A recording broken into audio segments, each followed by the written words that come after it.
කලින් වීඩියෝ එකෙන් ගොඩක් අය එකම ප්‍රශ්නයක් අහලා තිබුණා. ණය මිරිස් වගාව කොහොමද පටන් ගන්න කියලා. ඔයා ව්‍යවසායකයෙක් වෙන්න බලාගෙන ඉන්න කෙනෙක්ද? එහෙම නැත්නම් සොයන් රැකියාවක් කරන්න බලාගෙන ඉන්න කෙනෙක්ද?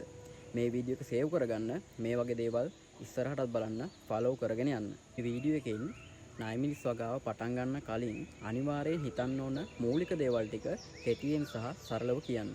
මුලින්ම පැල අතර පරතරය තීරණය කරන්න. ඒක තීරණය කරාම තමයි ඔයාට තියෙන ඉඩෙන් කොච්චර ණය මිරිස් පැල වගා කරන්න පුළුවන්ද කියලා හරියට තේරෙන්නේ. සාමාන්‍යයෙන් ණය මිරිස් පැල දෙකක් අතර පරතරය අඟල් 18ත් 24ත් අතර. එහෙම නැත්නම් අඩි 1.5ත් දෙකක් අතර පරතරයක් තියෙනවා නම් හොඳයි.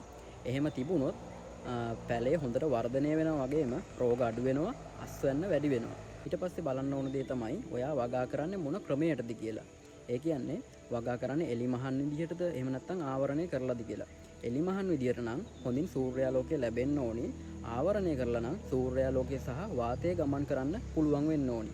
ඊට පස්සේ තීරණය කරන්න වගා කරන්නේ පොළොවේද එහෙම නැත්නම් වගා බඳුන් වලද කියලා.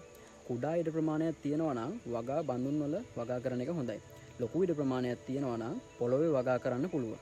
ඊට පස්සේ හිතන්න ඕන බීජ අරගෙන පැල හදනවද නැත්නම් සෘජුවම පැල මිලදී ගන්නවද කියලා.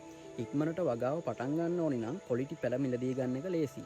අවසානයේට ඔයා ප්ලෑන් කරන්න ඔයාගේ පස් මාධ්‍ය සකස් කරගන්නේ කොහොමද කියලා. මේ ටික හරියට සකස් කරගත්තොත් ඔයාට හරිම විදිහට හොඳම විදිහට ණය මිරිස් වගාව පටන් ගන්න පුළුවන්. මීට අමතරව ප්‍රශ්න තියෙනවා නම් පල්ලෙහාන් කමෙන්ට් එකක් දාන්න. ඔයාලා අහන දේවල් අනුව තමයි ඊළඟ වීඩියෝ එකෙන් මගේ අත්දැකීම් බෙදා ගන්න බලාපොරොත්තු වෙන්නේ. එහෙනම් ජය වේවා.